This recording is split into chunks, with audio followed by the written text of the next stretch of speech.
Well, howdy everyone for this very special one-shot we have prepared for you today.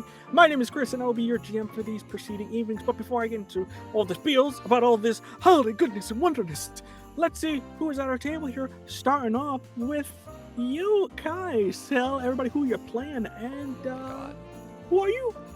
Hi everyone, I'm Kai. I use he, they, and she pronouns, and I am back playing my beloved... Muted. You are muted. Muted?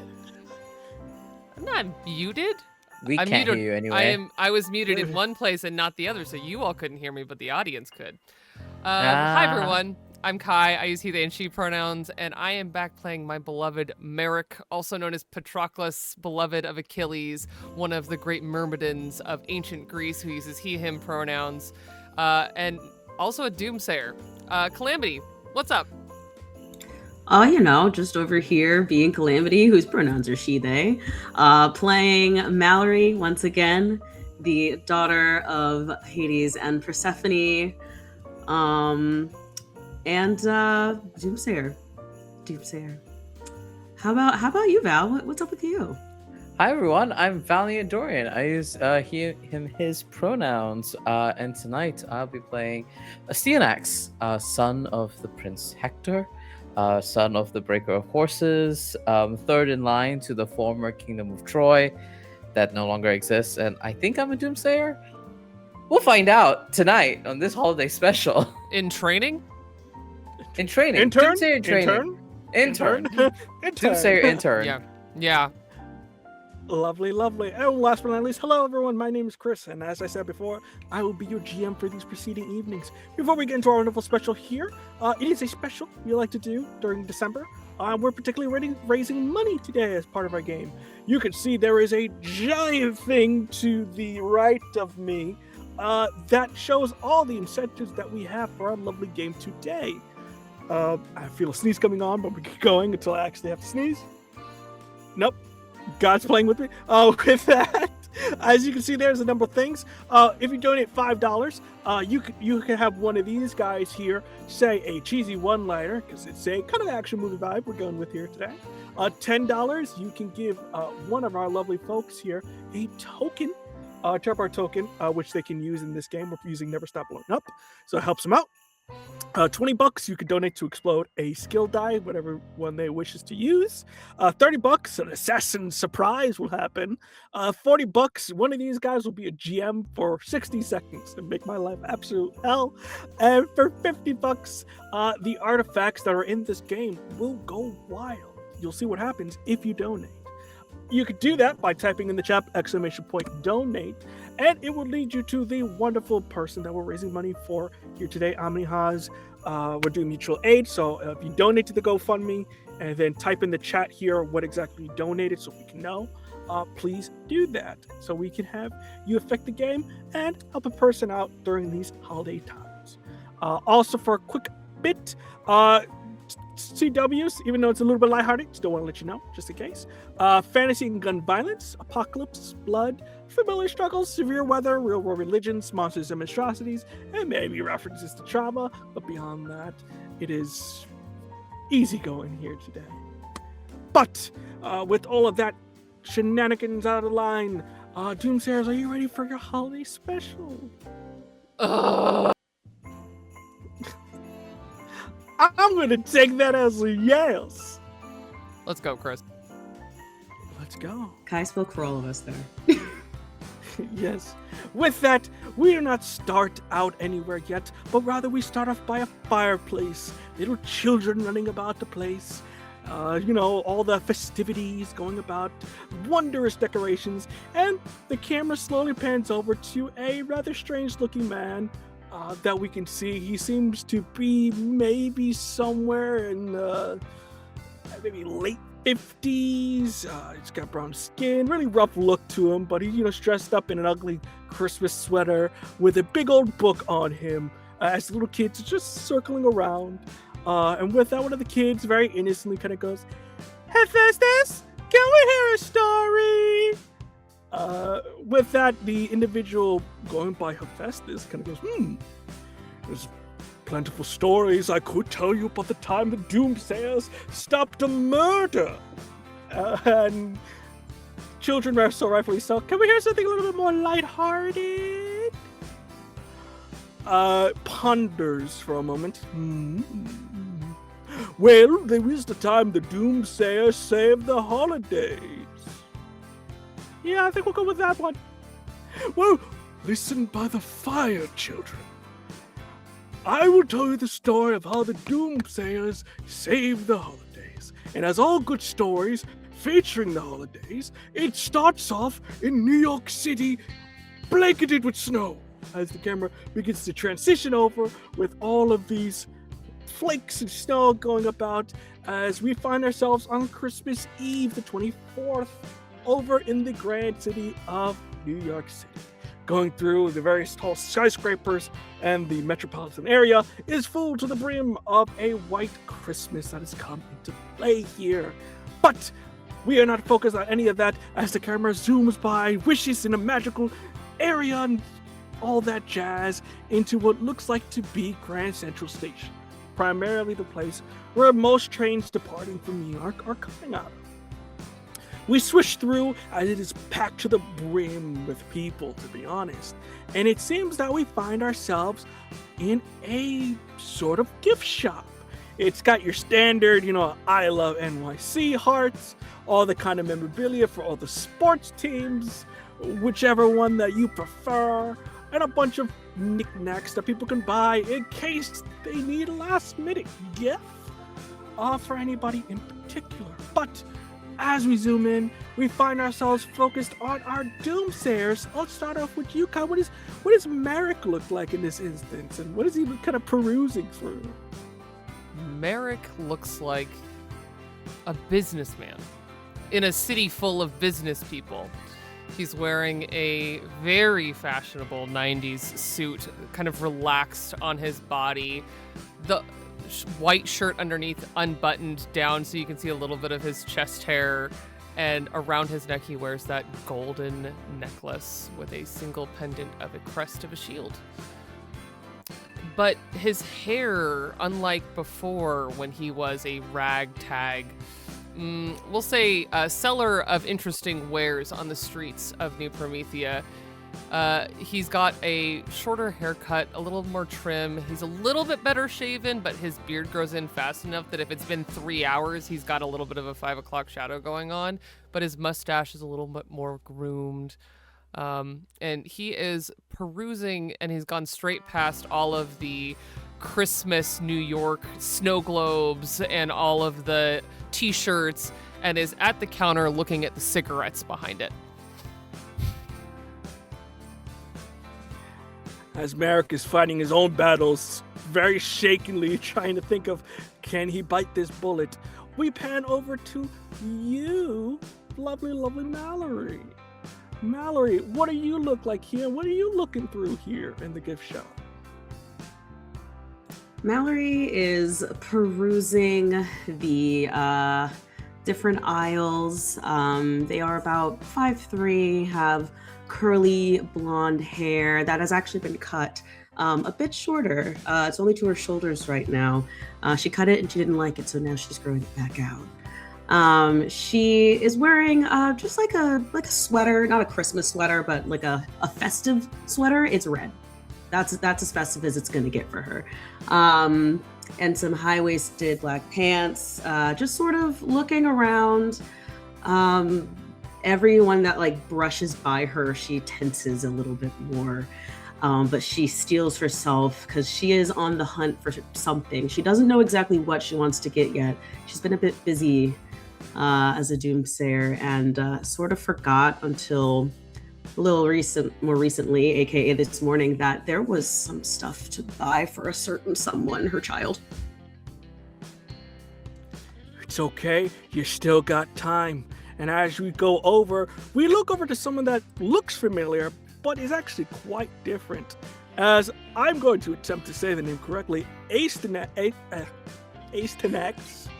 We're gonna get it right. You'll get there. We're gonna get it right, folks. You're gonna get it right. You gotta get it right. Astenax. Astenax. There we go. Describe what you look like.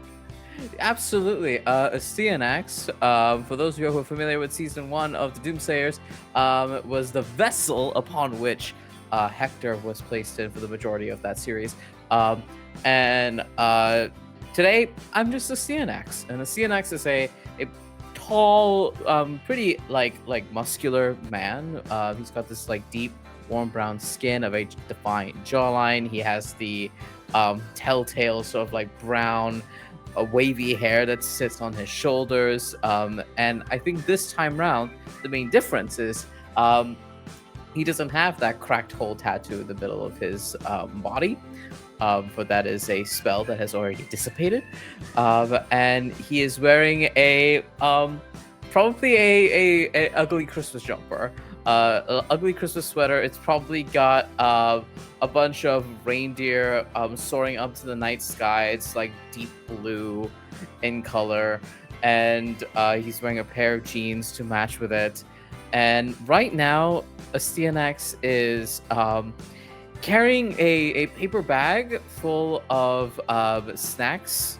That since we are at Grand Central State, like as we're in New York and in the gift shop, he's grabbed whatever like pastry is available, like probably donuts. There's probably a few donuts in there, and is standing in front of the counter, receiving 3 different orders of coffees for each of the Doomsayers and intern. And as Steanax, he's kind of like, I've got it. I've got the change. Hang on a second. There we go. And put some coins onto the table before turning and looking at. There's probably some really, really like not stylish at all, like small pieces of jewelry that he's kind of like looking at and contemplating on what the people he would like to give to would like for the holidays before receiving the coffees. Thanks. Hold on. Let me just, and puts the bag down, carries the coffees in the little cradle, then picks the bag up again before rushing to the other 2. Lovely. With that in mind, you guys all kind of go up buying your purchases. Merrick, do you give in to your craven sins, or do you just pass it by? It has been such a stressful trip. He buys 2 packs of cigarettes. Lovely. With that, we already got our first donation here. Oh, thank you. And also forgot to mention quick, if you donate, we have 2 lovely prizes. One of which is an evil hat, a bag of goodies. It's got a bunch of stuff there, and that's at our 100 milestone. If we hit 200, there is a Labyrinth Worldbook from Copal Press that we'll be giving away to whoever. If we hit that milestone there. So there are prizes if you donate as well. So there's incentives. We have to hit that milestone though. So if we don't hit the milestone, we can't give away the stuff. So donate. But with that, you all pay for your gifts, carrying your bags that have that signature logo of NYC. But as you are coming out of your gift shop here, you see the representative from the MUN, the Mythical United Nations, proceeds to come out and greet you all. Just a standard looking Joe kind of comes up with his notepad. He kind of goes, well, thank you all for coming. I know it's the holidays, but you know, the council really appreciates your transparency. We're very concerned about the whole thing with, you know, people dying left and right. So, you know, we just want to make sure everything's tipped up in order, and you proved that. So we're very happy to know that the city's in good leadership, and all that stuff there. Thank you so much for having us, he says, yanking the cigarette out of his mouth that he's actively chewing on, wanting to smoke it. And he extends a hand for a handshake. Yeah, thank you so much. I mean, it's really great to meet a living legend. Oh, that's not necessary. I know, The Odyssey's my favorite book, so. Oh, that's great. Wait, I'm not confusing it, right? And he kind of goes, oh shit, I'm sorry. I got No, it's fine. You know. Nah, I'm sorry. Odysseus has also played a hand in all this. It's fine. Really nice to meet you. And he's like slowly turning red the longer this conversation goes on. We appreciate your hospitality. Yeah. Oh, forgot to mention your tickets, and you see, kind of pulls it out. This should bring you to the train station down below. These tickets will get you onto the ley lines, and you should get home lickety split. I know it's night right now, but given the amount of time that's going on, I think you should get there by Christmas morning. So I think you should be good if you get there now. Good. Merry Christmas. And then he turns around, shoves the cigarette in his mouth, and just starts to fucking walk away. Yeah. We'll be in touch. Thank you again. Yeah, fantastic. Lovely to have you guys. Yeah. But before we leave, like a typical intern, as soon as Mallory says that and like turns to walk away, a CNX goes up and says, "Excuse me, sir, may I have your business card, just so that we may be able to get back in contact with you?" Yeah. Here you go, dude. Yeah. I'm sorry about your Thank friend, you, sir. man. I get confused. The Trojan War. I'm sure he doesn't. It's. Don't worry about it too She much. gently places. Okay. Chris, you're awesome. You're the GOAT. I'll talk to you later, my guy. Thanks. She gently places a hand on Stanex's back and sort of starts slowly, like pushing her hand. We'll walk in. He kind of like stuffs the business card into his wallet, and then pulls out your drink order for coffee and says, "For you." You're an angel. Thank you. Of course. With You gotta catch that you one, guys, Thank you. With that, you proceed to walk. As you're walking through, you do notice you bump into what looks like to be rather a group of nerds. I think specifically into you, Merrick. As you see what looks like to be really weird-looking individuals. They look like a bunch of LARPers doing a Roman or Greek LARP. As you see one of the guys with like glasses, and I said, "Excuse me, sir. I am walking to my train with my party." Merrick was walking, grumbling to himself, fucking Odyssey motherfucker, and is trying to light his cigarette while he's grumbling to himself and fully bumps into this nerd. We're all heading the same fucking direction. Walk. If I was a Mabedin, you wouldn't talk that way, but nevertheless... Hold on. If you were a go. what? A Mabedin, as you can see by my regalia. I am a historian by trade, and me and my cohort here are participating in the art of LARPing. Sure. And he's like trying to decide if he's angry, flattered, frightened. And as he does, he's just like taking in breaths only through his cigarette, and it's just ashing all over the place in front of this person. He's just like, sure, yeah. By all means, great Myrmidon, why don't you lead the way? Prithee and will do. Brothers, march. As you see they like pull out oars on the side and proceed to just in a walking fashion proceed towards the station. You see that the way you are walking and the way you currently go starts normally, but then takes a path to the right into what looks like to be maybe like a museum section or a section dedicated to the older subways of New York. And as they approach, they go into one of the nearby pillars, what looks like to be a coin slot, and just put in their coins that are given with their tickets as you see this wall begin to come down. Forward, brothers! As you see they go into the depths of the darkness that is here, as the wall begins to close up. Merrick just stands there, flicks the almost fucking burned out cigarette, just grabs another one and lights it when everyone catches up to him. Mallory is so shocked by everything she's seeing. She just truly does not have the words. Is also kind of offended on behalf of her colleague, but also a little amused. So I think she kind of does like she goes to like she kind of does like a bow nod of like thanks. and then, and then bumps. This is a newer habit that she has. She bumps Merrick and goes, He just hands her the cigarette. "Thank you." And on your other side, Marek, you have the young man of CNX handing you your coffee drink order. And he goes, "Here you go." Thank you. Your limit is 1 hour.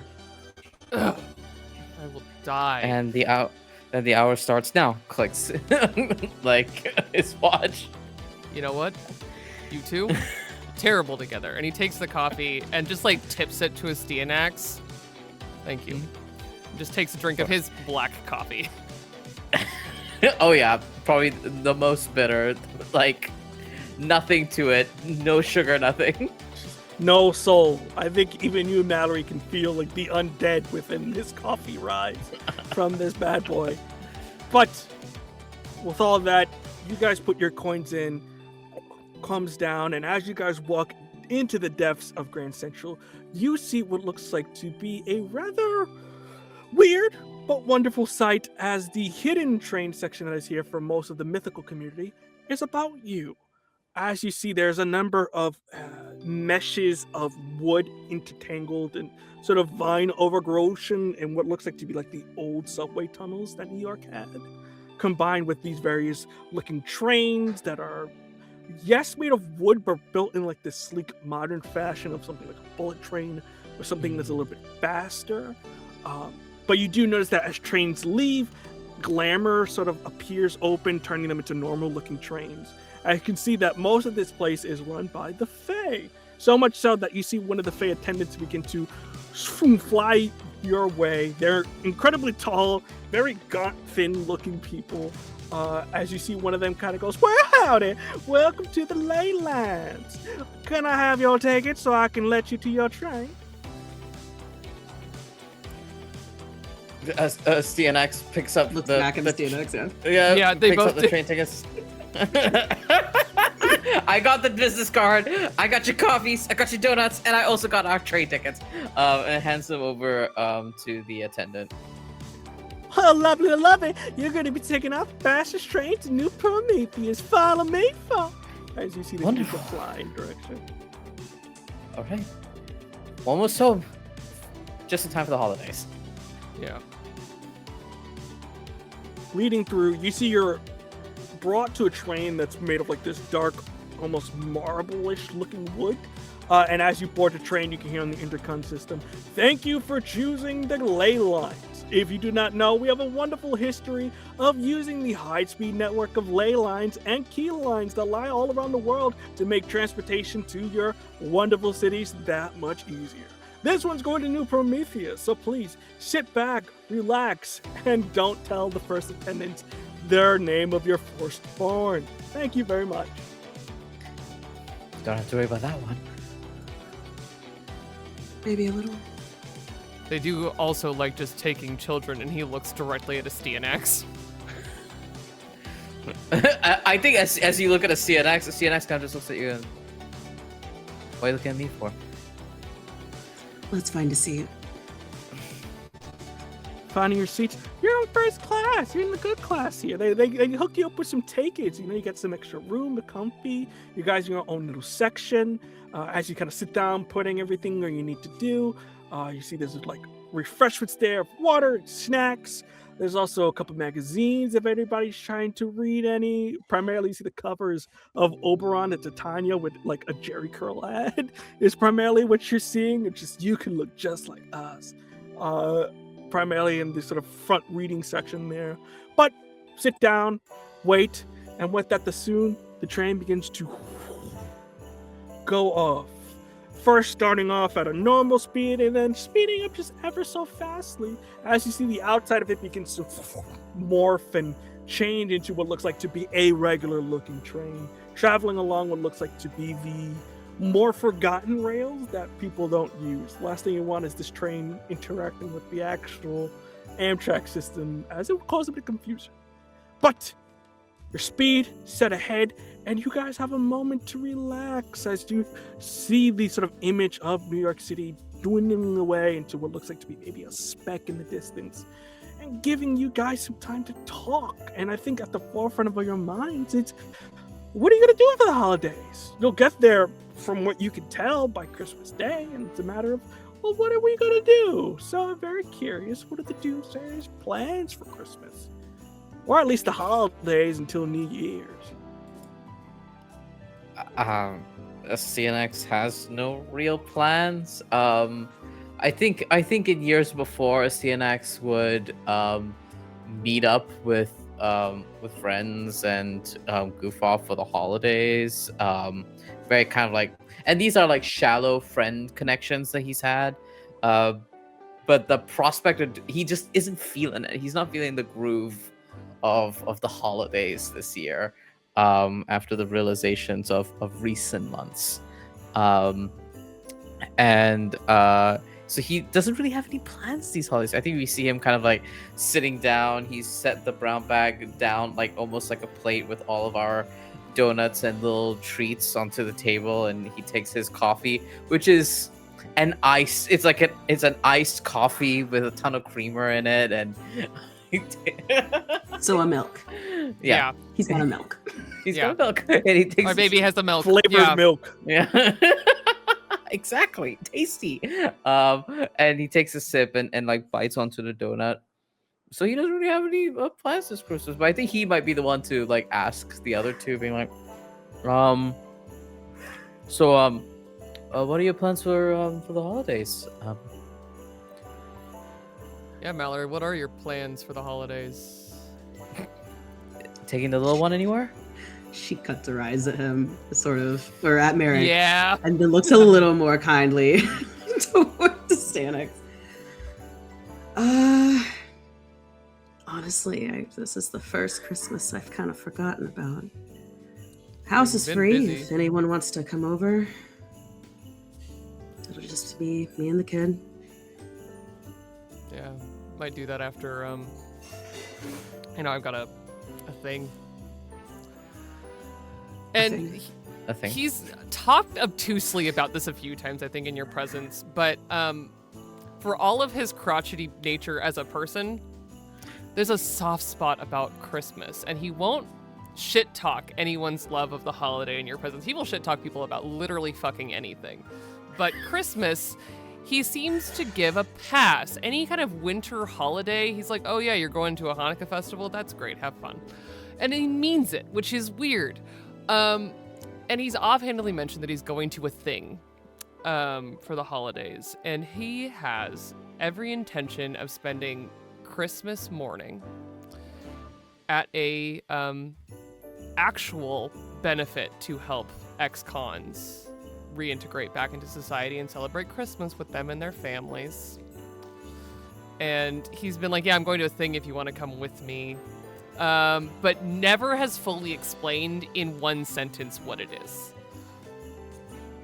I think a CNX like turns to you, like, because you say a thing so vaguely, and obviously if you say something vaguely, it means that it might be dangerous or a task that only trained myrmidons would do. And a CNX kind of like turns to you and goes, you need backup? I can come be backup. I mean, I can always use backup. And, this is off the clock. We're just going as people. It's not like business. I thought you have business to take care of.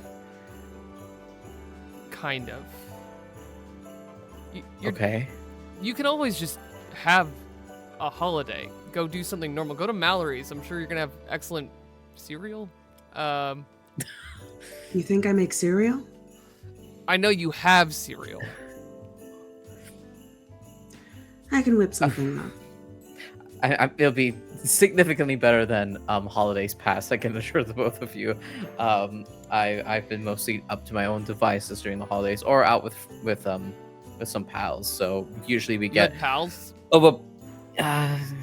Sort of. We usually just get like overpriced somethings in the city, and then watch the lights go on or something, and get drinks after. But that's about it. So it'd be nice to do something more family-like, holiday-like. You don't have to come over. It's okay if you'd rather do something else. I honestly, I think I think I'd prefer to be at yours. Young person like you has no other plans? Not this year. Not really. Well, Enid and I would love to have you both. I'll be there. Gotta get Enid something. You don't. He doesn't need anything. Oh, I don't Well, know about that. A kid's gotta have something for the holidays. What he wants is that damn Ninja Turtle. Which one's the Oh. purple one? Which one is that one? Donatello. Thank you. Yeah, that one. The one they I'm didn't a- have at the store. I'm a big fan of Leonardo myself. All right, I'll take a little. I don't note. know Aren't they which the one it ones that is. live in the sewer? Yes, Something like that. they are they're turtles that were due to the influence of like chemicals and such became sort of like more anthropomorphic and humanoid, and they have a master that lives with them in the store. It's kind of like a father figure. It's really good. As that's going on, it transitions back to the children and Hephaestus. You know a lot about the Ninja Turtles because the Ninja Turtles are lit, my boy. Yeah, that's great and all, but what about the part where rising action, climax? You know a lot for a kid, but I was getting to that. As our wondrous hero was finishing very important lore about the Teenage Mutant Turtles as it comes back to you, ACNX. You know, people say that we're strange, but that's strange. It's weird. I don't like it. It's fine. As the conversation goes through, you immediately get bumped into Merrick as you're sitting down, as you had like a bottle of water just getting ready to open up, drink some. You see immediately get splashed down by somebody who kind of rushes through. It looks like to be a trio. Hey, watch from where the what you fuck can you're s- going. You see the person that's kind of at the back of this trio looks like almost like a government agent type. You see he's got like the shades, very loose fitting uniform. You see he's got like blonde hair that's kind of very swayed to the side, blue, almost like blue, navy blue color. Kind of goes, "Hey, look, sorry, dude," and kind of proceeds forward. Come on. You see in front of him looks like to be a woman, probably someone in college around that age.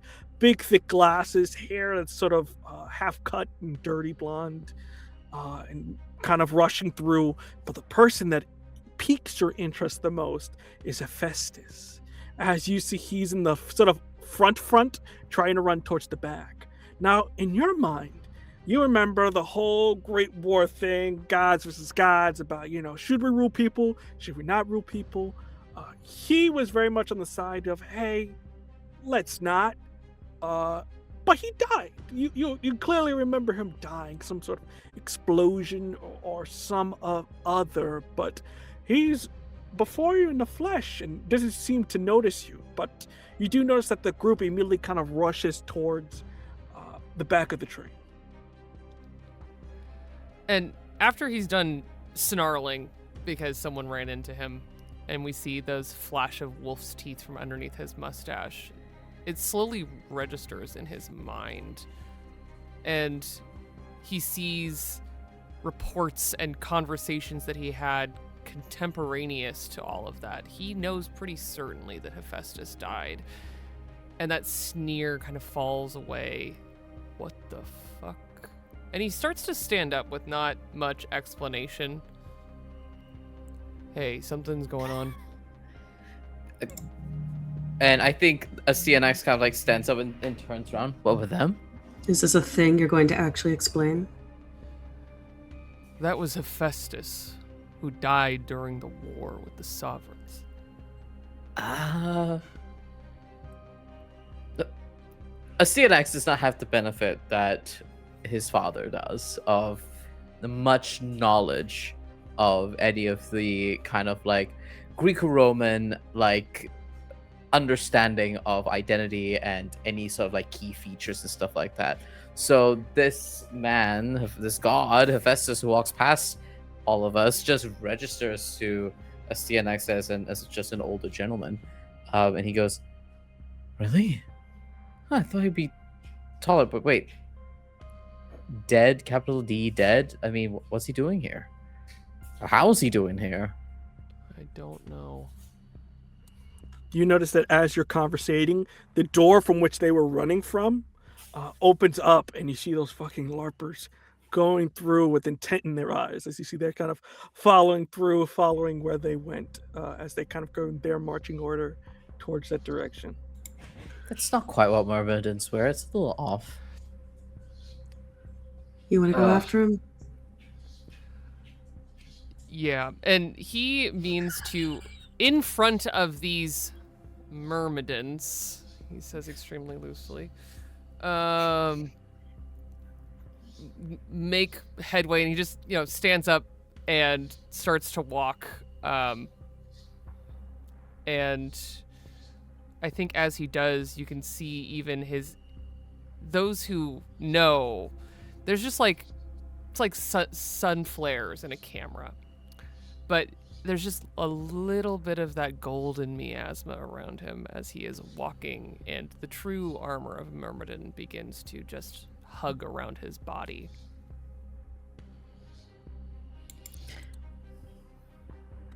So just so I get the order right, Merrick is in front of the group of not Myrmidons. Are you in front of them, or are you trailing? Because they did kind of go past you. So are you like? If they tried to get past him, he would have stopped them. I had a thought. You had a thought? Okay, let's see if we Okay. stop first, and then from there we'll determine what roles we will have to make. My thought was, oh no, Mallory's purse fell and everything spilled out. Ah, God. Ah, Not no. the mom Oh, purse. No way. Ah, Not I'm my mom. What can I say? mascara. Someone shit in my purse. Why are there Mallory so just many bags of smacks. Cheerios? Don't worry about it. They're not Steal not for Lucky Mallory, that's for Charms. sure. I'll leave it up to you, Merrick. You see that Mallory's trying to set up, sort of spilling their stuff. Are you gonna let that happen, or are you gonna just be more confrontational and just be in front of them? He loves being confrontational, but he also loves Mallory. And if she starts to do something, he will let her take the lead. Fantastic. With that, if you'd be so kind for me, Mallory, make me a wits check here. We are playing Never Stop Blowing Up, so all these guys start at D4. Whenever they explode, their stat kind of increases, so they're able to roll at a higher advantage. As you can see on the right of me, you can affect the game. If you want these guys to blow up or get some tokens and all that good jazz, you can do this here. We already had a donation and it's already in play, so you too can affect the game. I got a 2. Got a 2. With that, you drop your stuff on the floor. You see you maybe get 1 or 2 of them, as they don't not have the traction on their footwear. They kind of just fall on the ground. But for the most part, maybe 3/4 of them are able to sort of get past and walk into the next car. Motherfucker. Come on. All right. And STNX will, he is not visibly armed, but pulls out a pen and still has the bracer that his father had, as he kind of plays around with the little switch to turn on at any given moment. As he takes your 6 of Merrick, which is a distinct difference to what his father would usually do. Mm-hmm. Lovely, lovely. Taking charge, you guys make your way. You see that as you follow them through, they end up in what looks like to be maybe where the cargo, where a lot of the baggage is here. As you see, this agent has his gun out, not even a gun out. I think he's got more of just something he's picked up from somebody's luggage, as he has just a bat fending off these guys that have like their swords drawn out. You see one of them is holding like a wizard's book and just floating ever so ominously. And with that, you see one of them go, Avastis, oh, where can you be? You have something of our employers, and we wish to have it back. Hey. Oh, we're just going straight in? Okay. Standing in the train, just looks like a guy in a suit. Is so tired of this guy already that he's just like, nah, I'm fine. It's on site. God. Astyanax, you would see that aura begin to hug a little closer, especially seeing these guys have something going on. And that is even more irritating, honestly. And that shield, the shield of Achilles, begins to manifest on his arm. Cool. Come on. With that, are you going to proceed to sort of attack at them, or are you just making your presence known? Oh, no, I'm being annoying at them. I want them to look at me and not wherever Hephaestus went. Well, if it isn't the businessman. As you can see, we have our own business to handle here, so if you don't mind and go back to enjoying your luxuries, as my party is intending to get the XP needed to level up. Businessman. That's a very funny thing to address Patroclus of the Myrmidons, son of Opus and partner of Achilles. And when he says that, a spear shunk, appears in his hand of wrought gold.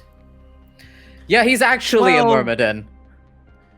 You think your spear would appear here, but due to a lovely donation, these assassins did know who you are. Yeah, and at that moment, flashback cuts to bumping into you. You see one of them, what looks like to maybe be the rogue of the party, rolls dice on the side, goes nat 20, and then with that proceeds to do the action of switching out your spear for what looks like to be a bouquet, like one of those like magic bouquets, like you press the button and just flowers come out. He goes to manifest. Are you looking for the spear? He goes to manifest a literal piece of his soul, and he's like, "Why are there flowers in my hand?" And he just fucking chucks them at them. With that, lovely, I'm going to need a brawl check from you. Be so kind. And with that, someone else has donated. To our help? To our help? No, for cheesy one-liners. I believe the two of you have to say a cheesy one-liner. All right. How do we decide who it is, or is there just a pot of cheesy one-liners to choose from? I will say it's a pot. We... So you got two here, so you gotta press two here. Okay, if we feel it, we say it hard. You gotta feel it in your core. Gotta feel it in the soul. Oh yeah. Well, so what did you get there? That's a 1. I threw a bouquet of flowers. Oh dear Lord! You go, ha! And with that, he goes, did you think the flowers were just flowers? As you see, he just pushes up his glasses. A glint goes off, and you see that these flowers immediately begin to burn bright and then explode in your face as you are chucked into one of the nearby corners here. As you can see, I am a level 18 wizard who has potent magic.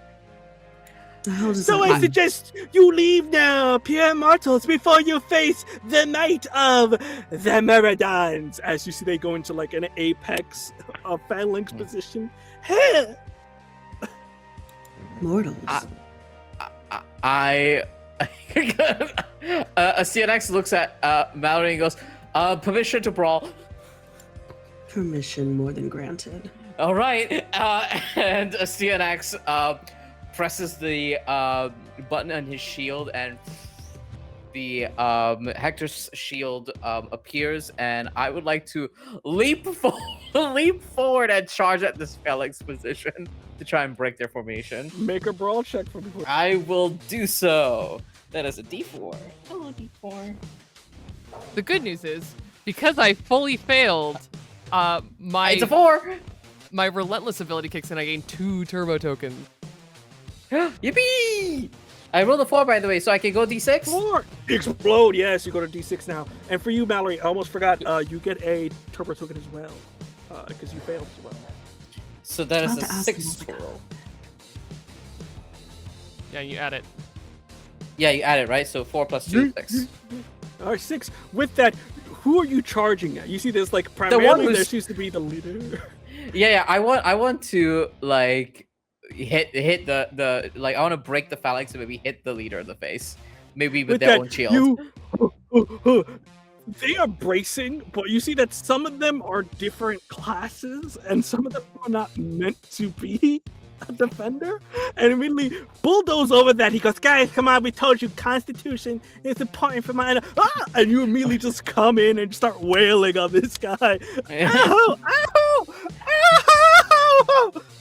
And he kind of like picks up this guy by like his robes and just goes, "You keep talking shit out of your mouth, then I have to keep kicking your ass." And he just keeps like punching him. Mallory. It's not important. Just a question for my knowledge. The person who said they were the wizard, that was like the leader person who's like really annoying, right? Yeah, he's the one who's getting wailed on right now. The as wizard? he's trying Okay, to good. fight I the was hoping wizard. that he was one of them. Sick. With that, one of the nearby guys looks like a bit taller, tries to go for you. Is gonna go for you, ACMX. As you see, he's very different from the group. As it's like this tall jock. Dude, it's not cool. You gotta play by rules. A CNX kind of just like stares as he like gets one more slap into the to the leader. Give me a real quick. Let's say tough check. Tough. Let's see if Okay, you let's see. because you see he's about to throw you across. Yep. Nope, that's a 1. Nope. With that, you're like, yeah. You did not notice this guy because he was crouched. He goes, rises over your shoulder, grabs you by it, and then tosses you into one of the nearby railings. Yeah, he like gets yanked and he like hits the back of the railing. He goes, and Clark! As he's the guy, Clark, I'm down! I'm making death saving rolls! As he's like trying to get his dice out of one of his nearby pockets. Oh. What are we doing? I'll leave it up to you, Merrick, since the other two here. So what are you doing now, Merrick? As you see that there, you could probably, if you take the leader out, you notice that if you take the leader out, they'll probably scatter. So you do have a moment, but you do know he's kind of protected here. So what are you doing? Yeah. Fucking furious. He's no longer gonna show off his Myrmidon skills. They get the wolf. And as he rights himself from the corner, he rolls his shoulders. Time to show you a Merry Christmas. And he is just going to, on all fours, you can see him begin to turn red all the way down the sides of his face as the Vrikolakos takes shape across his skin, long teeth, and he is hungry. And he is going to literally run through these nerds and try and leap onto their leader. Ooh, I'll give you a choice here. Either you can make this a hot check to sort of intimidate with presence, or you can make this a stunt check. Oh, this has got to be a Sort of stunt check. Dexterity stunt Yeah. check. You're gonna do stunts. And we're gonna blow up!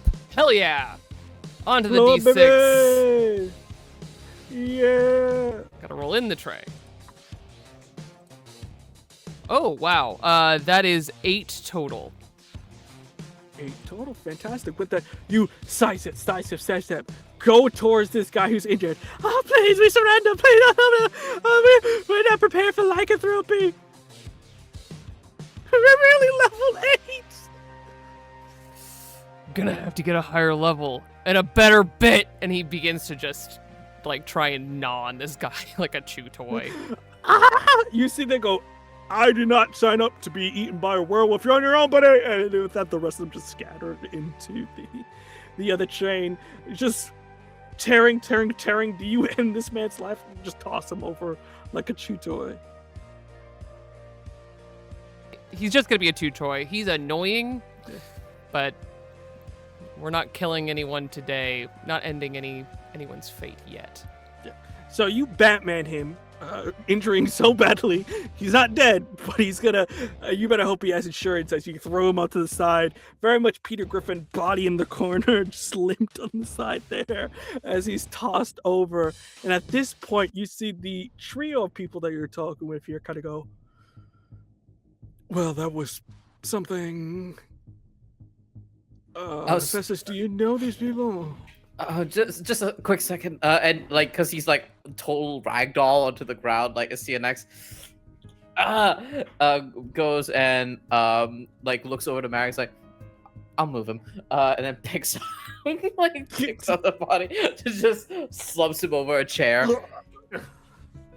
Merrick stands up, rights his suit, and you can see the red just kind of fade away, but it's still glowing there. And he looks to these people, looks to his Steanax, and counts not enough heads and looks to the door looking for Mallory. Mallory? Wait, is Hephaestus in the room?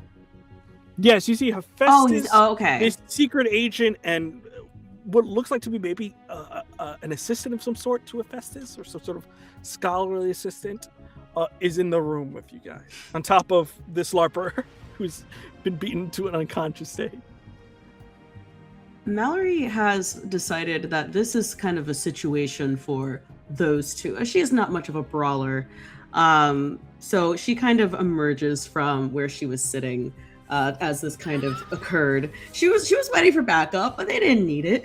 And sort of, but she does like dust herself off like she did something, or like kind of like straightens her clothes. And we'll look to Merrick and go, all right, you get a bonus one. That was pretty good. Thanks. As you are dusting yourself off, a CNX comes up to you and is like, you alright, ma'am? Did I get you? I'm fine. Nah, they couldn't touch me. And Merrick then draws a cigarette out of his pocket, taps the case a few times, pulls one out, puts it in his mouth, and as he is lighting it, turning around to look at Hephaestus. Now, how the fuck are you here? You see he very much comes over to you, playfully jabbing at your abs. Isn't it my game, my dude, my compatriot, the homie, if you will. Marek! Oh, Hi. It's crazy, right? A train, you're on a train, I am on a train.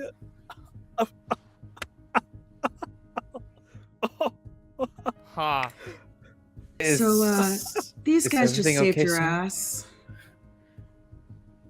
Oh, and royalty, yes, it's a pleasure to see you. You and my father and you, good friends, fought on the same side against this guy. You know, just putting it out there. Wanted you all to be enslaved. It's not cool. He was fighting for that side. I wasn't really in the war, but thanks. How about you tell us why those chocolate pucks were after you? Well, and you see the individual comes over. First, let me introduce myself. I am Agent Samuel. And with that, you kind of see he shifts for a minute. Glamour goes off. Yes, I am a satyr. As you see his little horns pop up, his legs are slightly bent. I am part of division. We make sure we keep track of everything here. I've been tasked with protecting Hephaestus for a number of artifacts he has on hand. And he goes, very well, Samuel, very serious. We don't need to hear the whole story. As you know, I'm protecting him because I failed at my last job. I lost my partner. That partner was a goat. That goat was the love of my life. Now you're thinking goat, like in best of the year? No. I mean a goat. Okay? He was very serious to me. He meant a lot to me. He died. Do you, and he kind of goes over to you, AC Night. You know what I mean. You look like you lost somebody. Okay? You know what it is.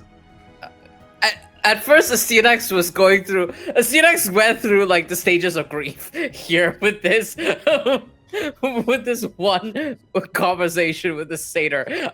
Went through like confusion of like, huh? Like, what are you talking about? Oh, goat! And then brought up the grief and goes, Yeah, I get it. I'm No, sorry no, for no. your Let me make loss. it perfectly clear. When I mean goat, I don't mean another satyr. I mean a No, goat.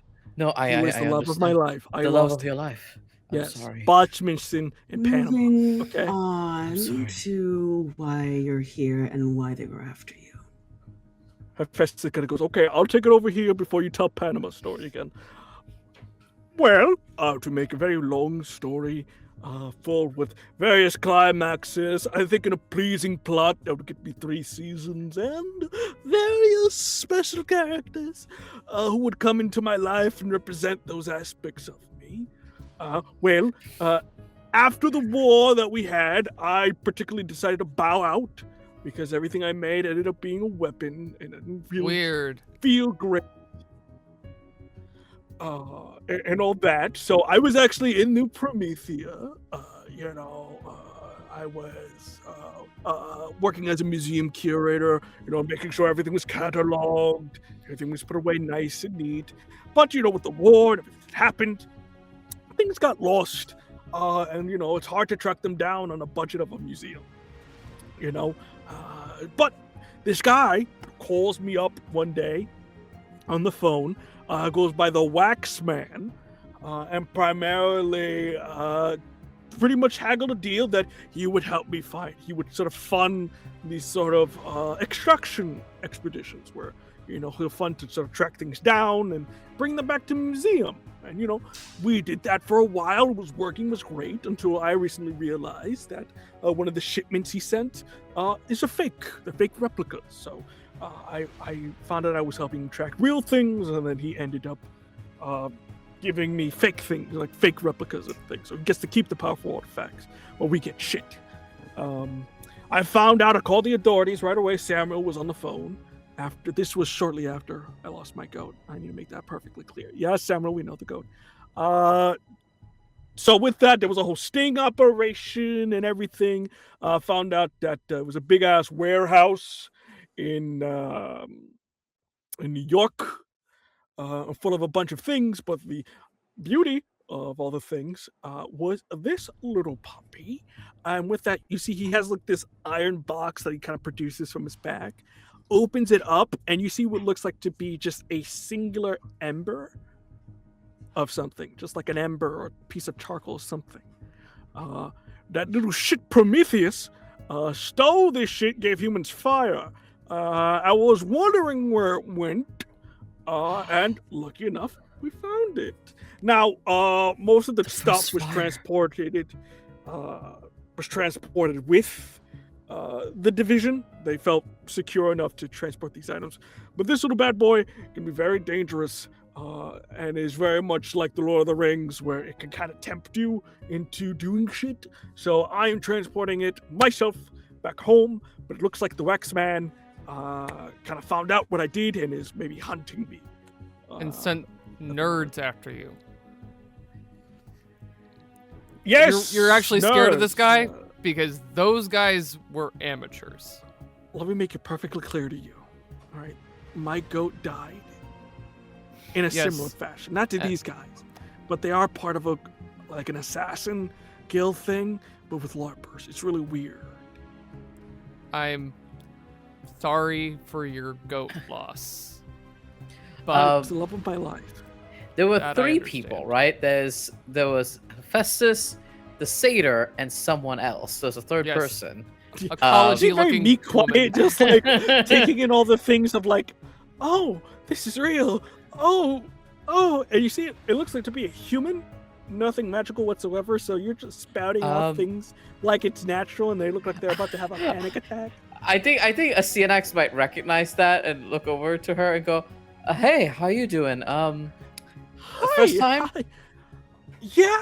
Yeah, first time. I used to read Troy and the Odyssey and all that stuff, and I knew they were real, kind of, not this real, and it's a lot to take It's a lot in. to take in. Oh, yeah, no, certainly. And I don't get paid enough. I'm an intern, so it is.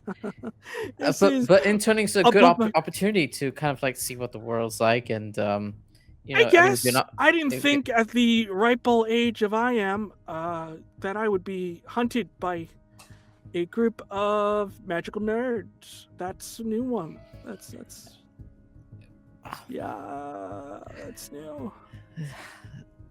Sorry about that. It's not your fault. It's not your fault. I mean, you died. I think.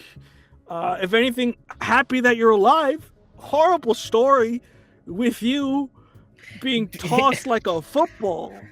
Well, over the walls. So yeah, I'm glad you made it out. The good thing is when you're that young, you don't remember it. Even though people remind you. And Astianus kind of like pushes his hair back, and pulls like a small bottle of water that you would get at, you know, the train station, like this tiny, and like hands it over to her. It's like, have a drink. It might help. So you're still. What are the chances that the Waxman would still send more assassins after you? Well, funny that you mentioned it, and you see immediately as it happens, the train begins to speed up, and you notice that the danger is more closely than you think. But in that moment there, I think it's a great time to take a break. So with that, we're going to take a break for a hot moment here. So grab yourself a snack, go to El Baño, and we'll be right back, folks. And don't forget to donate, as you can still affect the game.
Well, hello there, citizens. With that, we're back to our second half here, and we had a donation in the middle of this dong darsh thing. Another cheesy one-liner to be said at any moment's notice. But with that in mind, let's get back to the good old story here, as we feel a jolt on the train. Just slight tremble. And as you look at the window, you can see that it's going faster than you remember. You see that, like, checking real quick on sort of what's the runtime to get to New Promethea. You seem to a couple hours have been cut, so you're getting there faster. But you do notice Hephaestus kind of shaking nervously in the corner, just as he kind of looks at the window and sees everything's kind of going faster. There's no way they took the train engine, did they? For that, and he looks to the spark in a box. A train is nothing compared to what most people would sacrifice. Okay. Well, I don't want to be the worry of bad news. I'm Hephaestus. That's not my. I don't want to trickle in any domains, but we may possibly die. Which is bad news on multiple levels. One, you die, which is great. I know one of us doesn't have to worry about that problem, but for the rest of us, I'm very concerned. But second, see, the magical communities have a bit of a truce with the Fae. When you're taking their train lines, it's very fast, very convenient, but you can't kill each other on these trains. It's kind of rule they had to invent because people ended up starting fights, and us magical people, we kind of go to the death, and it's not a fun thing. So if anybody dies, it will cause kind of this sort of international catastrophe, and I can't Oberon die. and Tatiana are not. I can can't be die. real My dad will black kill guys. me. No one's I thought your dad was dying. dead. No one's dying Long story. today. Again. Or whatever. Samuel could have. No one will die like my goat did. I vowed that day. Not again. No one would fall like my precious goat. Okay. I can go and check the engine room. I think we should all go see what's going on with the conductor, pilot, whatever drives a train. I'm not keen to leave, and she points to Hephaestus, this one on his own. So either we're all going or he needs a guardian. I think I have a diamond in my back pocket. I can remember. It's breaking the rules, but it's okay. As he's just talking to himself. It's a diamond. I heard your gold pieces. Why don't you just I think stay down? Is he like just holding up a diamond to us? You see, he's like trying to. It's like fake bag of coins as he's like trying to count. One. CNX goes over, grabs the diamond, stuffs it in his pocket. No.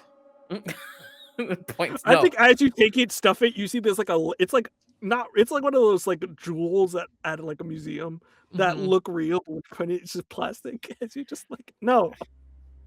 This be good at pelting someone later. Stuffs it in my pocket. Right. Before Oh, sorry, go ahead. I could stay back with Hephaestus No. if the both of you want to take point. No. I would prefer we just all go together. Samuel, You guys go. Yeah. you swore an oath that this would never happen to anyone again, right? Yes. I swore on my little baby goat. On his little baby feathers. Then I will hold you to that.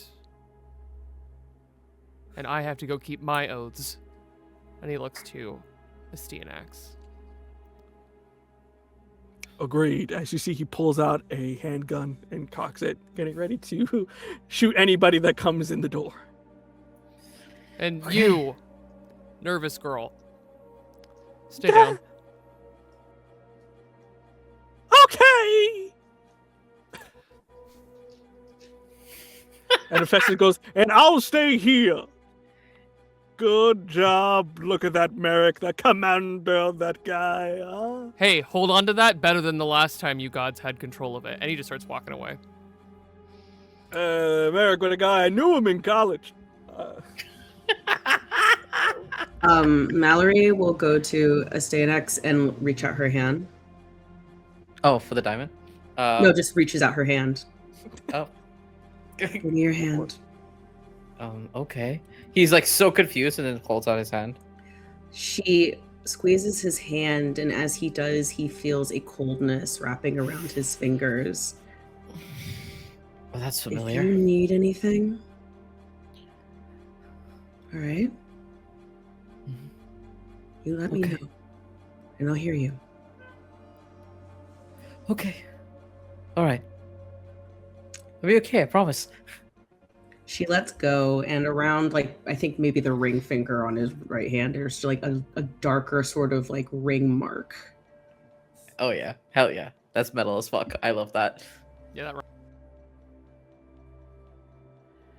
And we'll once again take your 6, Merrick. Actually, as we're walking to the door and Astanex gets closer, he just turns around and reaches up to grab Astanex's shoulder because he's short. And looks him in the eye. Hey. Yeah. Yes, sir. No, sir. We've gone over this. Head on a swivel. And you should watch my back. What happens to my side, I have peripheral vision. I have a shield. What happens to my back, I cannot see. Yes. Okay.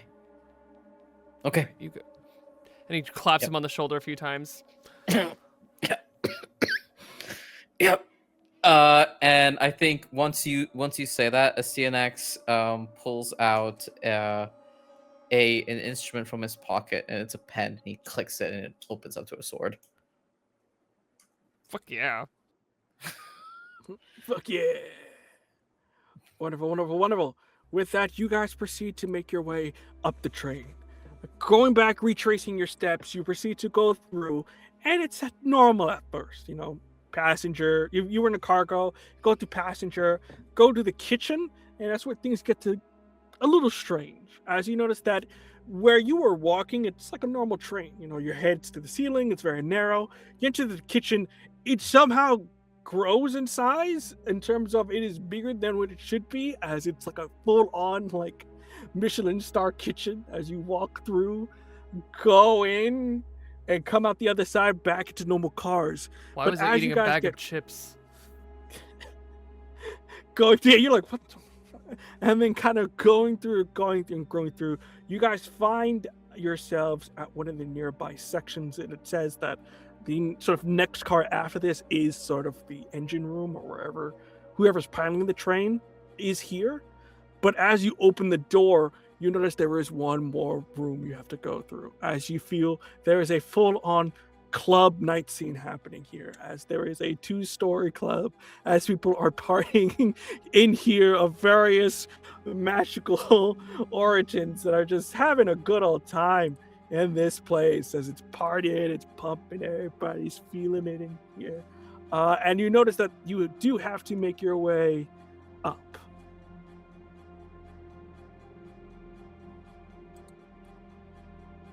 So what are we gonna do? And I think in this instance, I'll leave it up to you. Someone did donate 40. So either you can use whoever wants to be the GM now and use that, or you could save it for another moment. I'll leave it up to you. Either using the scene or using the next one. You get 60 seconds on the clock, and I will time you. You will be the GM for the preceding evenings for 60 seconds. I think So, save it? Save it. Save it. Save it. All right. Save it. We'll save it. So the beginning of the next scene, gotta use it. So we'll save it for now. But in this moment, club scene's going on. You notice that you have to get to the second floor. What are you guys doing?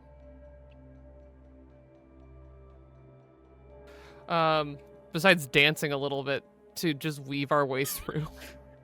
Dancing with our sword and our shields like tucked to our sides, like Mine disappears. This is a skill issue. Mine's a pen.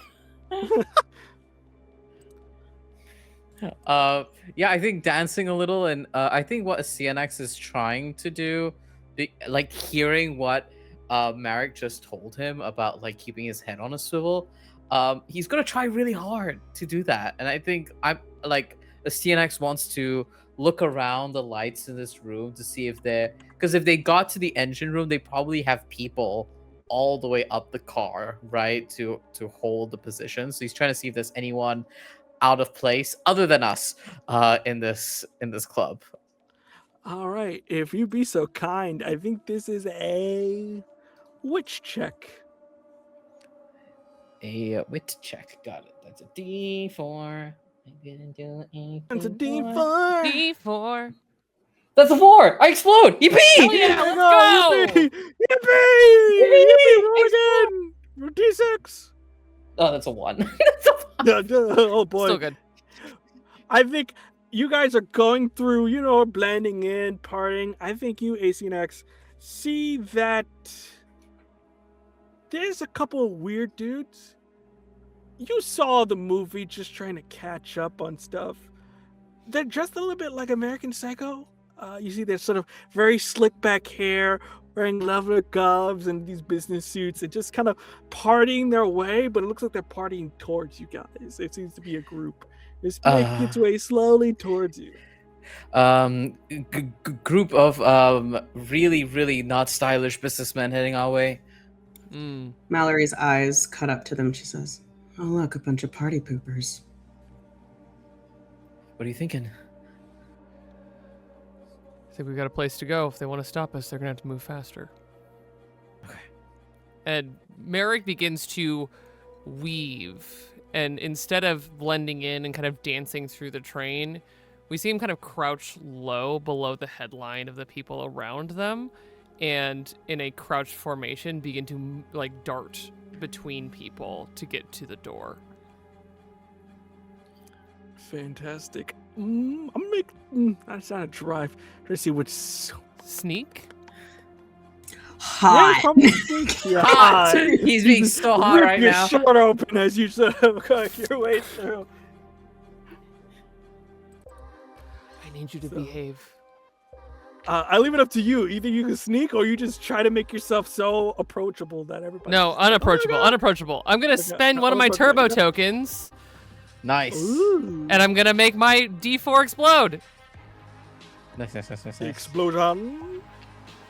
Oh, and then my 6 exploded. Oh, nice. Nice. Very good. Okay, here we go. I guess we're sneaky today. That's 13 total. Nice. All right. So with that, I think you have no problem sneaking your way through as you get to the top. For my other two, what are you doing in the scenario here? As you see Merrick is sort of making their way through with nobody really noticing them.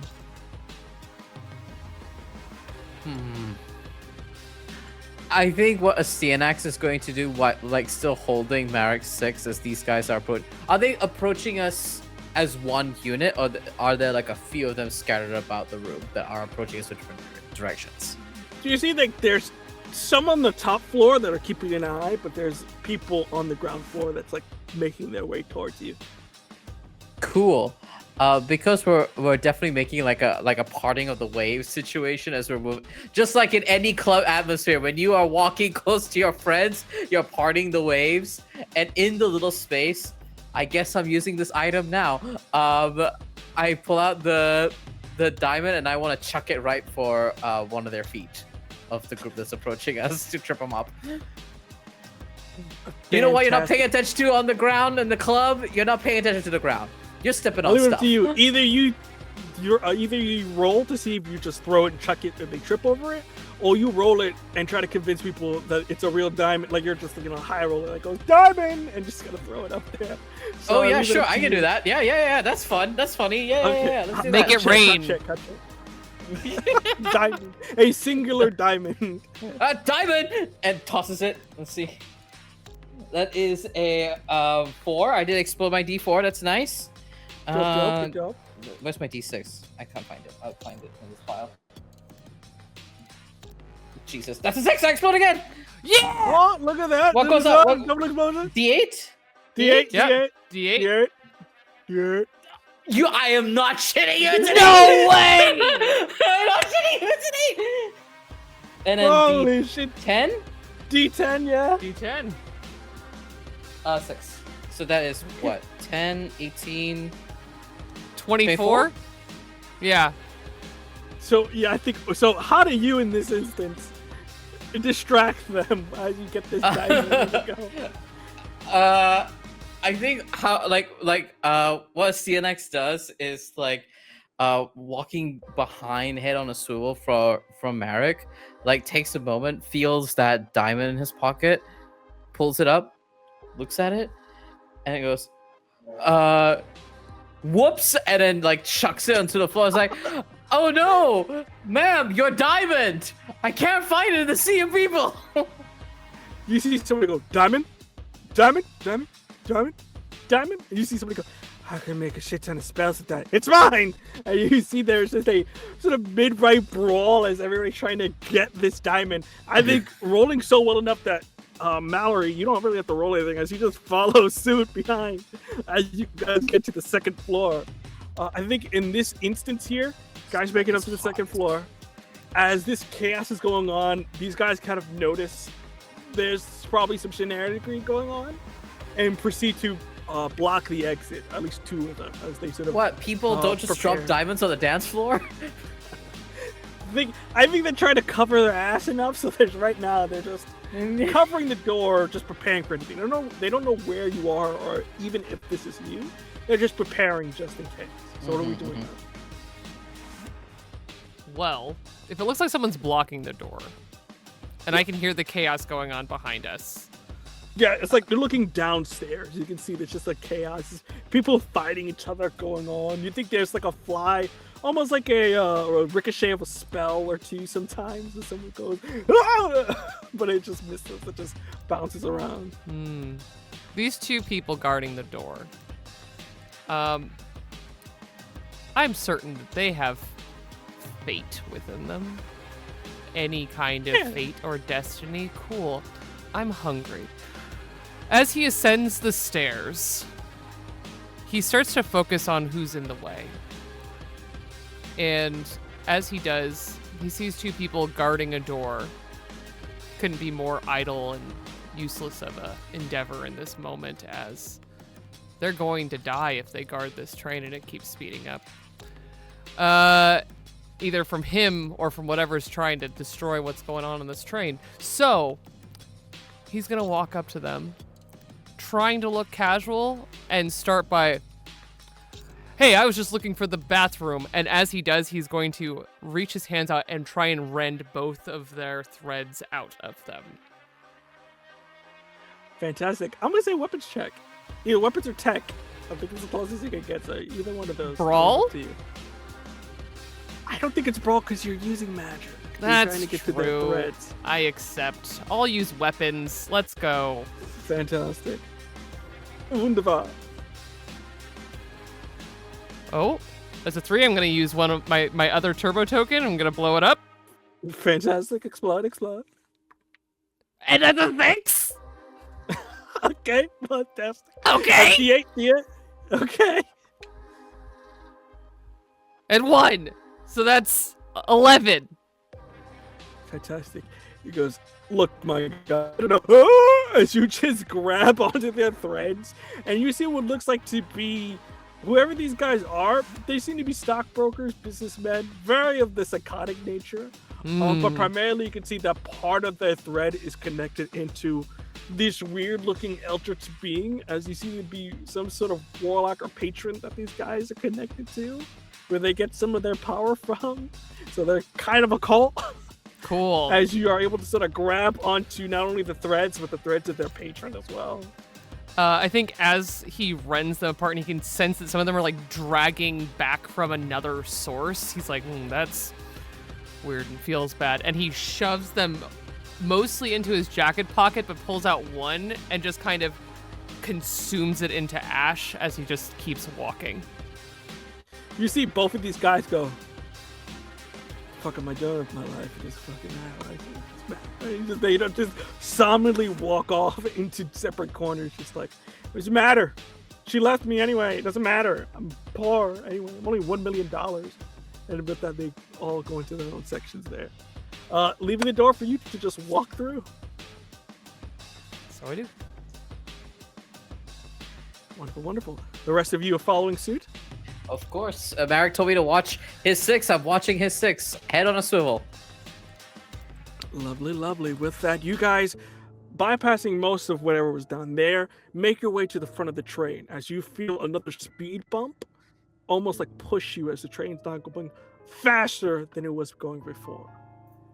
At this moment, as you enter in, you see most of the crew here that work the train and the various parts have been knocked out and very much sitting like Dr. Evil in a chair, begins to swirl around as you see what looks like to be some sort of fire giant. As you see the horns blazing through, you see that they're sitting down, a hammer on their side, and kind of go, well, it is a pleasure to finally meet you in person. I'm assuming you are the rapscallions that run the city.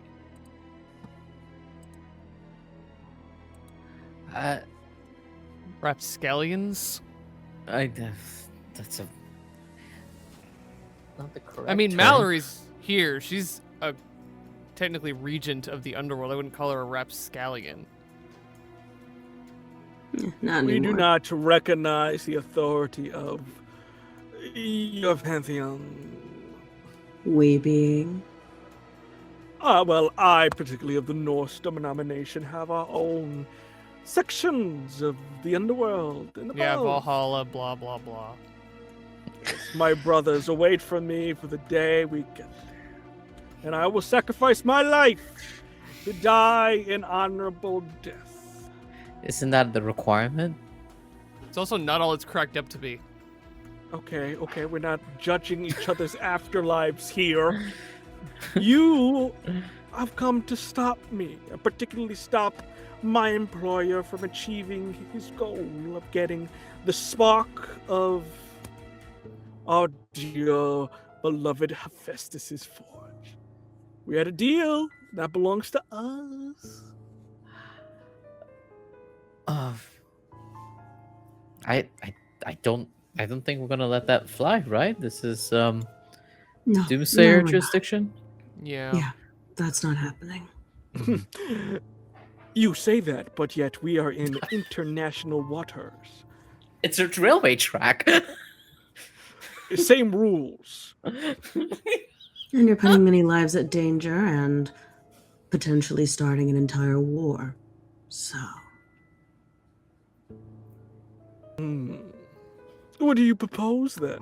I'm happy to hear whatever wonderful resolutions our new overlords, who have no, again, jurisdiction within international waters here. again, we're in a train. That is not in any particular city. So, eager, whatever, we're in international waters. What is a train, but yet a fast-moving boat? With Oh, so no many water. things that are not. It is a land boat. So, I feel like Boat denotes water. you want for your employer one of the greatest powers in all of history. The wax man wants what he gets. Interesting. Well, as a person who benefited from said spark, I say I have a stake in it, even if it has nothing to do with New Promethea. So, your international waters can go eat shit.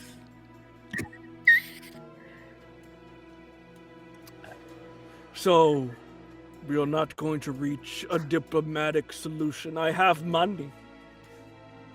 Do we care about money? And he looks the other two. no, no. No. I have stones. As you just see some just gems fall out. Real ones. I don't know. Gotta pair that's- myself. Or you could have the what's the word I'm looking for? Self-preservation to stop all of this mess before my friend's here to kick your ass. You're right.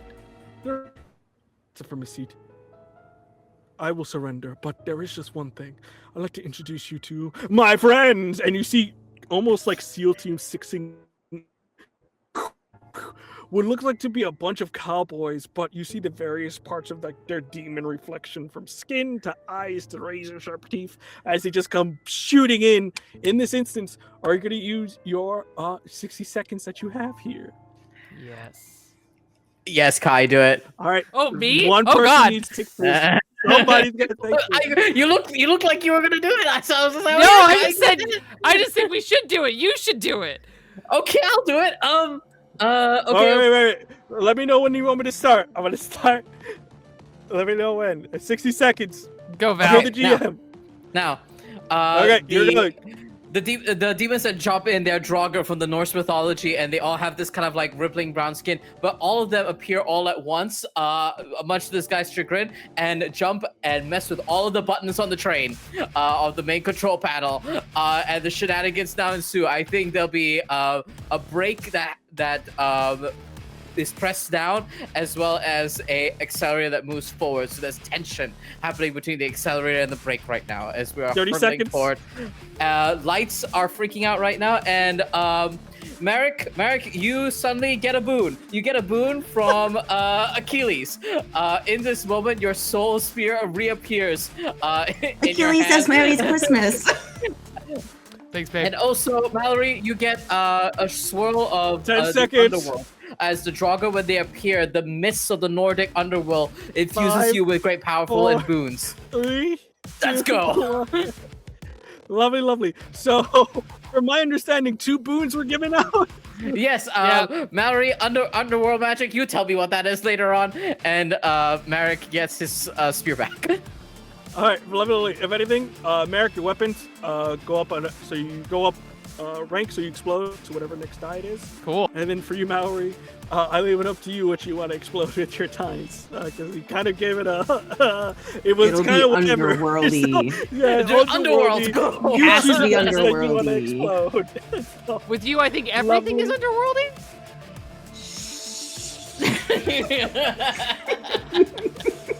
But yes. Val, I salute lovely. you. With that, you see that this happens unfold. My man is completely befuddled. And he goes, Jesus. Yo, sorry about that. Y'all should really work on your entrances. We will work on our entrance the way we want to work on our entrance. Now fire! And you with that, you see these guys straighten out as this train is going fucking haywire at this point due to the brake and the accelerator happening at the same time, something that was never engineered possible, but yet it's happening. So it's speeding up and braking at the same time, making the train go even faster. So, with that in mind, what are we doing here as guns are flaring and being shot at you in direction? Merrick's gonna deck this guy. Do it. Fantastic. I think his spear appears in his hand, and he's just like, "Oh, this is direct instruction from Achilles. Great, spear whack." Lovely. Weapons check if you be so kind. Of course. While that is happening, so that nobody interferes, Mallory is going to sort of reach out into sort of the in-between and try to find a way to weave into the Draugr and keep them in their place so they can't move. She's basically trying to freeze them, make them unable to move. All right. Sick. That's a 6 for me. 6 for you. You, Mallory, using magic. Either make it a tech or wit. I leave it up to you. Okay. With that, you're trying to knock him out, or you're trying to just get up to him, Merrick? I'm gonna try and knock him out. He's annoying me. Fantastic. You throw your spear following through as it lands, teleporting next to it, punch him in the face, takes it like a champ for a moment, and kind of goes, well played, let's play with fire, boy. And with that, proceeds to get his hammer on the side, getting ready for you. Mallory, what did you get? How do you use the turbo tokens? Turbo, add a plus. You can add as many turbo tokens you can add onto this if you wish. If you Cool. get it to explode the die, then you roll the next die. Oh, sick. Okay, then I would like to do that. I rolled a 2, so I'm gonna use my turbo token, make that a 4. So we'll do 6 now. So that is a 4. Fantastic. So You can keep it there. You're gonna use more tokens. You can if you want. I don't have any more. Okay, gotcha, bro. Worth it. Gotcha. With that, what are you trying to do again, Mallory? You're just trying to. Basically, like, use kind of, because they are creatures of kind of the underworld, basically use that to connect with them and make them immobile, make them unable to move, so they can't interfere. With that, you extend your hands. You see the dead ghost begin to. And with that, paralyzing the fear, not anything of like attacking them, but of their own superstition, it goes, oh my god, witch! As they in fear, doing whatever Norse prayer they can find. You see one guy making a sacrifice on the nearby side really quickly, as he's really concerned for the well-being of his family for the year. Fantastic. Cyanax, what are you doing? Okay, so we got the group of Draugr, and then we got the main guy, right? And I think what a CNX is going to do is, now that Mallory has put all this Draugr nicely kneaded up and frozen, I want to try and use my shield to shield bash them into the main guy to knock him off, so that Marek still has the high ground advantage here. Make a weapons check for me, be so kind. Yes, I will. Oh, I haven't done that one yet. As you go into Midnight Suns, do hero power this guy. Nah, that's a 2. Oh wait, I have a turbo token, right? Yeah. Am I able to use it after I roll? Yes, you can. Yippee! Okay, Yippee! and that's Quick a 4. question. So that's a 6 total. Victor, what's your question, Mallory? Did I technically succeed, or is that not succeeding because I cheated and used my token? No, there's not cheating. Also, Val, that's not Okay. how math works. You rolled an 8. Oh, did I roll? Because Oh, the turbo yes. token makes it a 4, and then you add Yeah. another 4. That's how math works. 4 plus 4 Yeah. equals 8, y'all. We're learning things today, folks. You know Yeah, what else we you are. learned? This you is can the holiday donate 'cause special. this game- We're teaching in this motherfucker. For that success, I have an ability that each time I succeeded a check, an ally of my choice receives a turbo token, and I would like to give it to Kai. Yeah. Kai, you got a token. With it, you, Captain America, your way over there. Shield bash this guy as he looks like he's about to go in. You come from the side as you very much Captain America and Bucky this dude at this moment as you just shield, Yeah. spear. And he goes, enough! You will not take me from my victory. As you see, he begins to grow bigger. You see, he breaks the roof of the train as you see the shrapnel. Oh, that's not good. I need everybody to make a tough check and be so kind. Okay. This is not against a brawl check. I'm just asking for mechanics reasons. I believe it's a tough brawl. I believe it's tough. No, if it's against a brawl is my question. Oh, no, it is a tough check because it's Okay. for injury here. Yeah.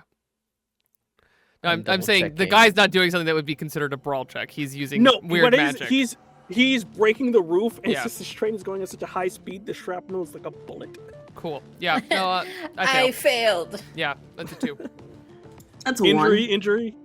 All of you get injuries as you see these pieces of shrapnel begin to pushing you guys back, having to take cover. You're starting to see that this train is going haywire, going faster. You're starting to see the lights of New Promethea in the distance. If you do not focus on stopping this train, you're going to crash into your own city, and then bureaucracy will happen, and also people will die. But more importantly, bureaucracy will happen. Paperwork. Horrible Too paperwork. tired to do that. On Christmas. Not Um, on Christmas. Having So blocked you got the these things. shards. You got this guy here. You got the train. So that's what you Yeah. Having blocked the shards, Merrick's jacket gets all shredded, and he just strips the damn thing off, Yeah. and he throws it just like willy-nilly that's a into the hot train check. car. Fantastic. Uh, you see that one of the guys that you're fighting grabs it. You're so jacked. And he, again, tired of this shit. I'm going for the jugular. Stop the train. And he is going to run forward and try and scale this person using his Ricolacco's claws to literally climb up his enlarged body. Lovely, lovely. I think. Let's see. Maybe either. I think it's gonna be stunts because you're trying to climb up. So let's make it a stunts. That's only a 2. Oh boy. Rough. With that, I think you begin to climb up. You're like, I'm gonna take this guy out.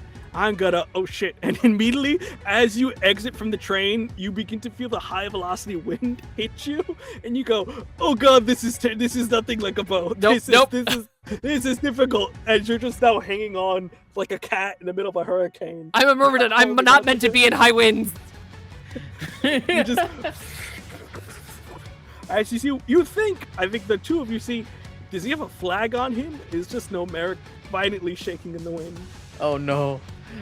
But Marek told me to sort something out with the train, and I think with that, CNX kind of like looks at Mallory and goes, "Oh, Marek, we need to stop the train." And he looks out the like train conductor window, because if both the accelerator and brakes are pressed, he wants to go to. I want to Polar Express this. I want to jump out the window. You want to Tokyo drift this train? I want to jump out the window and find the like main brake cables and joints and reset it so that I can get it to brake. I will leave it up to you. Either you try to tech this and try to like using mechanical know-how, whatever, try to disengage this, or you just straight up brawl this thing and just break it off. Hold on. You know, I think Education a brawl. or your fist are your two options. Yeah. I'll brawl this. Yep. Gotcha. That's a D6 at least for me.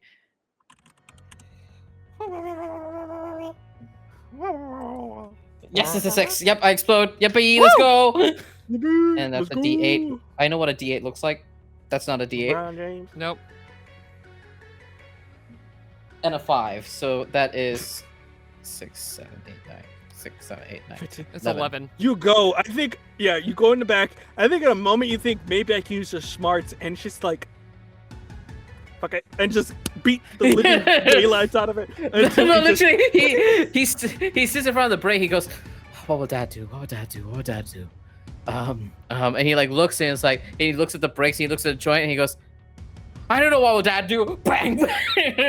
Like just using the Congratulations, you've done it.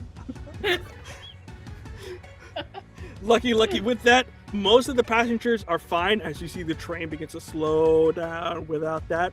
But it is a bit of a danger here because now that there's no weight behind you, the train goes even faster. As you have turned it, going fast, speeding into the city limits now at this point. Mallory, what are you doing at this instance? I have a thought. Yeah. We love thoughts here. We thrive I on would thoughts. like to use my underworld connection that I have kind of gained to summon a good boy. A 3-headed good boy.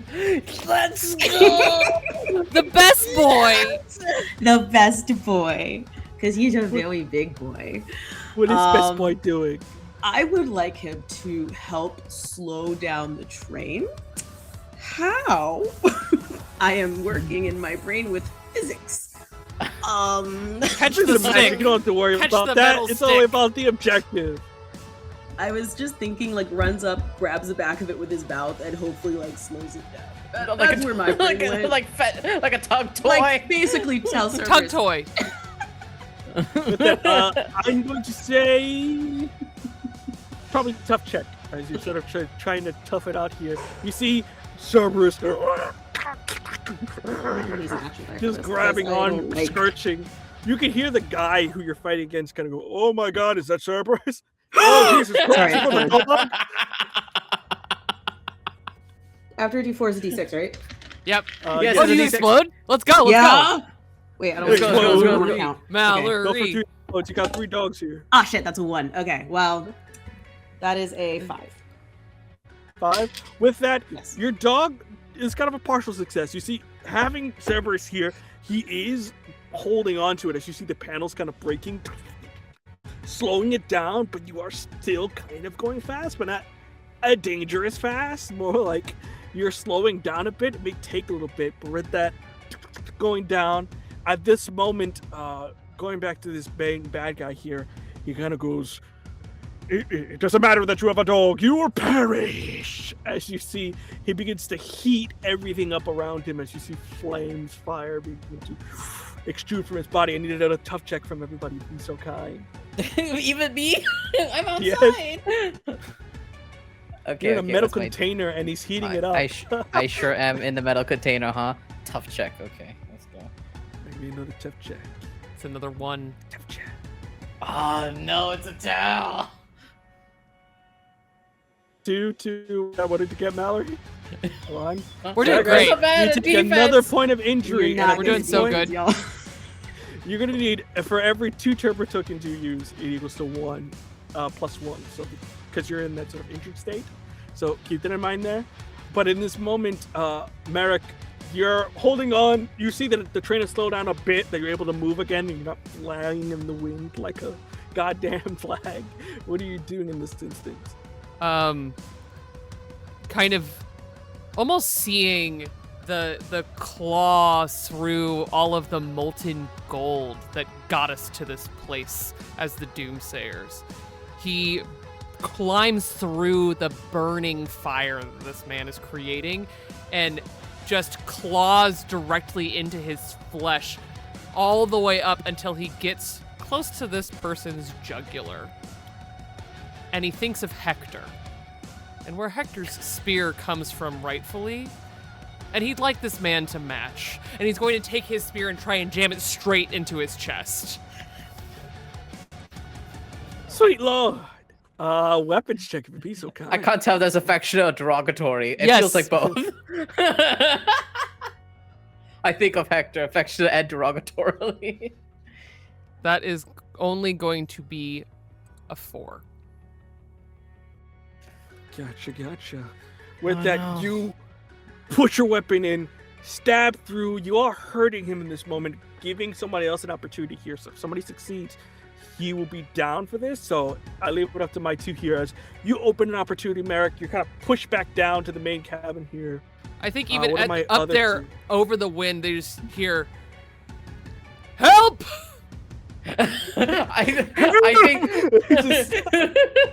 crawling up the roof, you see a CNX kind of like using the shield as a grip as he's climbing up, and he kind of he looks at this injured man, looks at this train that's not slowing down. And Chris, I remember a piece of lore you just gave us about the Fae and this train, about how we can't kill anyone on the train. And I think Yeah.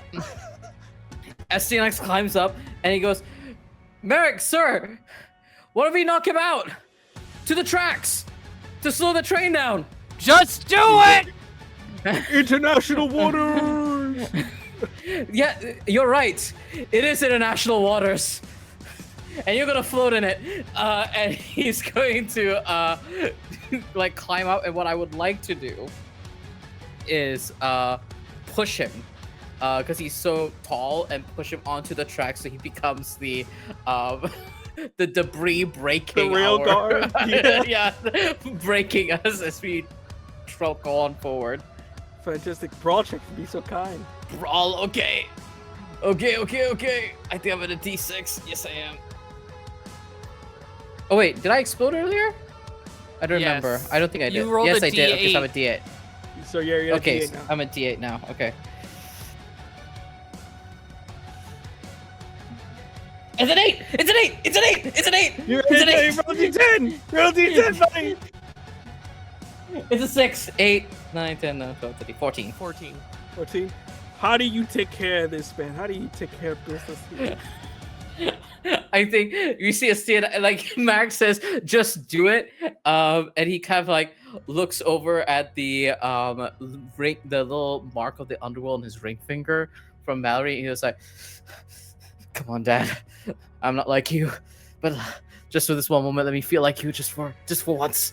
And he kind of like digs deep, unleashes the shield again, and jumps, and there's this like furl of underworld energy that glows gold, almost like the gold of Elysium, as he launches forward, and then just where's Marek sitting on our He's up on guy? this guy's collarbone, so when he goes, he's Yeah, just gonna he's try like- and run off and jump. He's going to like go like shield bash into his face as if he's doing a world-class boxing knockout, boom, so that he can fall backwards into the railway track. Lovely, lovely. With that, you immediately, boom, falling onto the ground. You see the train falling onto him. He goes, "It's still international water." As you see the train smashes into his body, breaks through, doosh, doosh, doosh.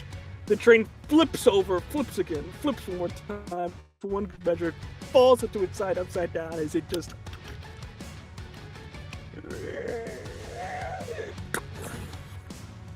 as you see the body, really almost like mangled body and neck, of same position as the wizard, but more of a fire giant in the middle of a forest, which has its own problems that you'll deal with probably at some other time. As you stop the train, you notice that the other part of the train at this point begins to slowly make its way towards there. As you see Hephaestus kind of get out and kind of go, "Oh, sweet Jesus, are you okay?" I think like Astyanax is like gripping onto like the front of the train because he didn't think farther ahead of where he was going to land, and he goes, "I'm fine, I'm fine, I'm fine." I think we see Merrick angrily throw just shrapnel from the train off. He looks like shit. It's fine. He stands up, goes up to Astyanax and offers a hand, looking around for Mallory, straight up ignoring Hephaestus, even though he was the entire goal of all of this. Where is she? Mallory? He takes your hand.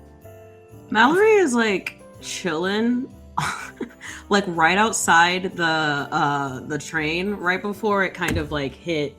Wanted to make sure she got out, so she just kind of spectraled out of the train and next to it, and is just kind of watching. She's like, "I'm not about to get involved in that." I goes, "You okay?" Yeah. Come I'm on. okay, thanks to you. Good work. I didn't do anything. No, Well- your blessing. That was in case you got into trouble and I could teleport you next to me.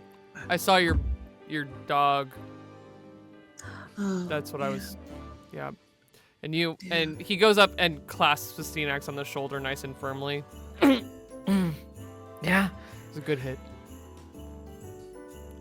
You see, he goes over to all of you. "Well, I think I call that a hot mess."